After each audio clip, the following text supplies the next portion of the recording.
Hey, what is up, YouTube? It's the Dual Threat Podcast here. Gonna go through our top 10. Sorry it's a little late this week. We had some personal complications. And as you can see, Jake is not with me today, so we had to, like the Heisman, we had to go ahead and zoom him in. And so now make sure to follow us on Twitter. Make sure to sub. Make sure to like as well. We're gonna get straight into it. We're gonna start at number 10 this weekend. What do you got, Jake? So I have Wisconsin as my number 10 team. They're still 1-0. They haven't been able to play the last 2 weeks because of COVID. I don't really know what to do with this team, but I don't feel like there's another team that really deserves to be in the top 10. Miami's kind of on the fringe, but they looked really bad against Clemson, who's not looking great right now. That's why I have Wisconsin at number 10. Drew, who do you have? I actually have Miami, and I'm gonna say this, and just because it's kind of controversial, I guess I don't think NC State is that bad of a team. Um, I think Miami beating them only by 3 is not really that impressive, but like you said, it's really hard to kind of put people right there. I don't really want to put Wisconsin because they've played one game, and I mean it was against an Illinois team, which looks like a bad team again. And so I don't really know if I can place them in the top 10 yet. It's kind of like not like placing any teams in the Pac-12 and the Big 10 yet until they started, just because I kind of don't know where they're at yet. So that's why I have Miami over them. I'm sure Wisconsin will jump into the top 10 after they play Michigan, a struggling Michigan, this weekend. For my number 9, and I know you don't necessarily agree with me here, but I have Indiana, and I believe they're 3-0 or 2-0, and they have one of the best wide receivers class I've seen in a long time. I mean, I don't think they're Florida or Alabama tier, but their wide receivers were making some crazy catches this past weekend, and I mean they're undefeated. Yes, their wins are not that um, they're not that impressive. They haven't really beaten a good team. I mean, they beat Penn State, I think, and people thought that was kind of a good win. You look at them now; they're 0-3. Uh, and just again, there's nobody really else there to put. So I got them at number 9. Who do you got? So I actually do agree with you on this, just because, like you just said, there's no one else to put there. Part of me kind of thought about having Northwestern in my top 10, since they're also 3-0, with wins over Maryland and Iowa, and more recently Nebraska. But Indiana's win over Penn State and the way Penn State played Ohio State, even though Penn State is 0-3 now, um, just kind of led me to believe maybe Indiana does have something going on there. By no means do I think Indiana is going to finish in the top 10, but based off of resume right now, I think that they do deserve to have that number 9 spot. And so, following that, my number 8 team right now is Cincinnati. I have them behind BYU. I'll go ahead and say number 7 as well. My number 7 is BYU. I have them behind BYU because of what BYU did to Boise State this past weekend. They dismantled Boise State, who I thought was going to win that game. That was my upset pick of the week, and it was not even close. I think that BYU's offense has really stepped it up and proven that they are a good offense this year. Their defense has done enough to get by the mediocre teams that they're playing. Whereas with Cincinnati, they have a very Georgia-like offense in that they will run the ball all over you, and their passing game just really is not that great. Cincinnati's defense has played really well this year. But again, mediocre schedule. That's why I have BYU ahead of Cincinnati. Drew, what about you for 7 and 8? See, I, it's just so hard for me for these two teams, Cincinnati and BYU. I'd love to see them play in a bowl game. I think it'd be a really good game. Um, my thing about BYU is they only beat UTSA by 7, and I know that was a long time ago. And I think BYU is the better team now. I think they're playing a lot better since that 7 point win against UTSA. I think they're the better team than Cincinnati, but it's kind of hard to put them above Cincinnati just because of that win. Right now, I'm going to put Cincinnati at 7 and BYU at 8. Um, I I I think that's going to change for me. Seeing them play Cincinnati play UCF the following weekend. I think that'll be an even closer game, and then BYU bumps them up. But I really don't see Cincinnati or BYU going above 7 and 8 for the rest of this season, unless people in front of them lose. And even then, I don't really see it. I mean, teams like Indiana or Miami might jump them. And we talked about this, Jake, earlier today. And it's kind of like you see these non-Power 5 teams in the top 10 a lot more. And then you're seeing like Coastal Carolina because they didn't get to play those Power 5 teams at the beginning of the year that usually knock them off but pay for the rest of their football season. And so that's why you're going to see a lot of more of these non-Power 5 teams in the top 10. And I don't want to necessarily rank them too high because, I mean, you look at the rest of the top 10, I don't think you can say there's not a team on there that would beat them by more than 2 touchdowns or have their same schedule and do just as good, if not 10 times better. Um, so that's going to be our difference right there. I'm going to have Cincinnati above BYU. I don't think they're the better team. I just think that record speaking, I think they've done better, especially with that win over SMU. So that's what I've got. And then who do you have at number 6? So I actually put Clemson at number 6. I understand that they did not have Trevor Lawrence and that they were missing defensive starters, but based off of their past two performances, I just haven't been impressed. Again, just same thing with my assessment on Indiana. I by no means think Clemson is the sixth best team in the country when they're healthy. I think that they are a probably top two team. But I need to be like I need to see proof that they're a top two team. And they just haven't proven it the past few weeks. And with their most recent loss to Notre Dame, granted, double overtime, backup quarterback at Notre Dame. Um, I don't know. If Clemson were to play Florida or A&M right now, I don't know if Clemson wins that game anymore. And so that's why I chose to drop Clemson to number 6. What about you, Drew? See, this is another hard one. I look at these teams, and like you said, I don't think Clemson is number 6 talent wise and stuff. But you look at their schedule, they've got to go to number 6. Florida and A&M both have impressive wins that Clemson doesn't have this year. And I'm not necessarily saying Clemson is a bad team. I'm not saying they're not going to make the playoffs.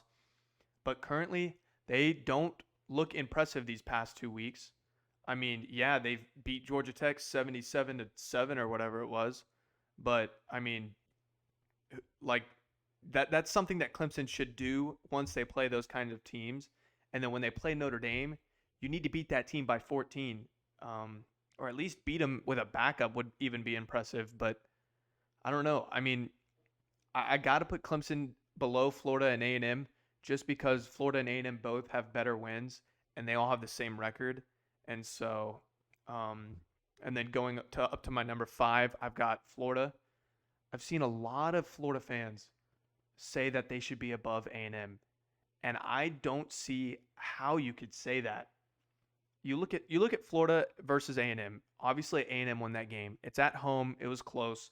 I understand, but just like Florida has gotten better over the past few weeks, A&M has definitely gotten better. They look like they actually know how to run an offense for the first time since Johnny, and um and you look at their only common opponent in South Carolina.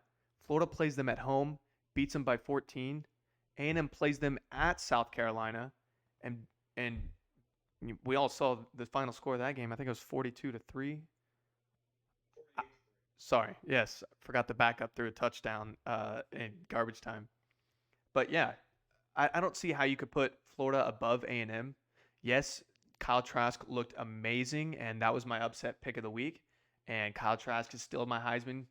Um, whether or not Justin Fields gets it, I think as long as Kyle Trask continues to play like this, I'm going to pull a UCF of 2017 2018 season and say that Kyle Trask is my Heisman, anyways.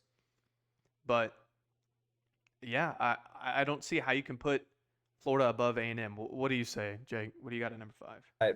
The exact same as you. I've got Florida at number 5, Texas A&M at number 4. I guess you haven't said your number 4 yet, but yeah, I've got Florida right behind A&M for that exact same reason. Florida lost to A&M. Um, People are saying, "Oh, if they played again, Florida would win."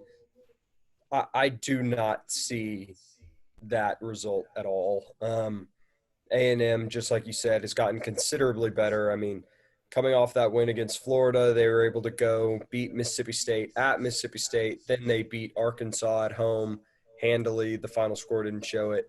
And then they go to South Carolina and win by 45. I mean, this Texas A&M offense just looks dominant now. Granted, the Florida offense looks dominant as well, but if they were to play again, I don't see any reason that there would be a big difference in the score from this past time. That's why I have A&M ahead of Florida head to head. I don't see any way Florida can jump A&M unless A&M loses a game.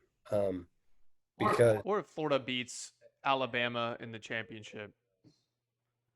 I think if Florida beats Alabama in the SEC championship, I think no doubt Florida jumps A&M because A&M did lose pretty handily to Alabama. But like we talked about, I think Texas A&M has gotten a lot better since that game. I think if they played again, it would be a lot closer. I'd love to see that first round of the playoffs if that were possible. Um, but I think Alabama would still win that game, but I think it would be a lot closer. I mean, Waddle is hurt. That helps A&M, but I think A&M after that game in week 3 really found their identity. So I would take Bama in that game, but I'd take it a lot closer than 22 or whatever it was. And so that's going to bring me up to my number 3 because I had A&M at 4 like you did. I have Ohio State. It's kind of hard to put them above Notre Dame just because Ohio State they beat Penn State and that looked like a good win at the time, I guess. But I mean, we talked about it earlier. They're 0-3. They did lose to Indiana, which is a pretty good team, but and I mean, you're going to see a lot of good teams go 5-5 this year, 4-6, just because of that non-conference, the no non-conference plays, and so I got to put Ohio State at number 3. I don't really know if it was garbage time touchdowns in the fourth quarter against Rutgers or what, but I mean they outscored them. I think it was 22 to 7 in the fourth quarter. They had that ridiculous special teams kickoff return for a touchdown. But I think if Alabama plays anybody, I think they're beating them by 14 right now. But I'm gonna have Ohio State at number 3. Who do you got? so I actually chose to put Notre Dame at number 3 just because I mean, I'll give you the rest of mine. Number 2 is obviously Ohio State. Number 1 is Alabama.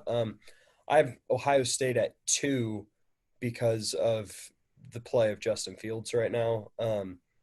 He has been looking like a Heisman quarterback. Granted, it hasn't been against great defenses, but Ohio State has offensively dominated everyone that they've been playing. Um, I feel like Notre Dame's win over Clemson was great, but with the play that Clemson has been at recently, I didn't feel like it was enough to really push them over Ohio State. And then number 1's Alabama, and I don't really think that it's close. It's like you said. I mean, I think Alabama's beating any of these teams by multiple touchdowns. Granted, Alabama's defense isn't great, but their offense is playing at an insane level right now. This Alabama offense reminds me of the LSU offense from last year. I don't see anyone being able to stop this team. I mean, yeah, I assume that you're 2-1 or Notre Dame and Alabama, but if you want to shock me, go ahead. No, I got Notre Dame at number two, um, which really hurt me to put them there because if you saw my video the other day, I talked about how I don't think they're that great of a team. And I might get a lot of hate for this, but I don't really think that game proved as much as Notre Dame fans think it did. You're playing at home, you're playing against a backup quarterback. Granted, he threw for 450 yards, but he missed a lot of easy throws on third down that caused them to kick field goals. And I think Trevor Lawrence hits those passes and changes the game completely. And they got a lot of Clemson has a lot of players out on defense, which just hurt them absolutely. I mean, it's hurt them the past 2 weeks. It's been obvious. And that's why, and you're playing at home, a backup. Clemson has 3 turnovers inside their own 30-yard line, and you still beat them in double overtime. I mean, yeah, they're the number one team in the country, but not without Trevor Lawrence and their defensive players. Um, and so, yeah, you won. That's a great win for your program. I'm not taking anything away from it. Had a lot of bad words to say about Ian Book, but he looked fantastic. Um, Granted, he did get outthrown by that backup, but he did look good. He did fumble into the end zone, which was a pretty bad play because they would have taken, I think it was a 2 touchdown lead at that point. But he did look like a good quarterback. I'm going to give him that. Um, but yeah, I mean, I think it's indisputable right now that Alabama is number one. You could say Notre Dame's win is more impressive than Alabama's, but I because I think a lot of people are writing off Texas A&M just because they lost by 20 against Alabama, but Alabama is a really good team. Um, I don't really know what else to say. I mean, I think Alabama beats everybody by 14, unless I see something different from Ohio State, or I mean, maybe even Notre Dame shocks me the rest of the season. But I just really want to see Clemson's team healthy again because I don't know where to put them without them. Um, and so yeah, that's kind of where I'm at. I got Alabama number one, super above everybody else. Um, and so yeah, I think that's gonna wrap up this video. Thank you all for tuning in. Please hit that like and sub button. Check us out on Twitter at the Dual Threat or just Dual Threat, excuse me. Also check us out on Spotify at the Dual Threat Podcast. If you ever are in a rush, just need to throw on some headphones and listen to us. We're on there as well. And thank you for coming out.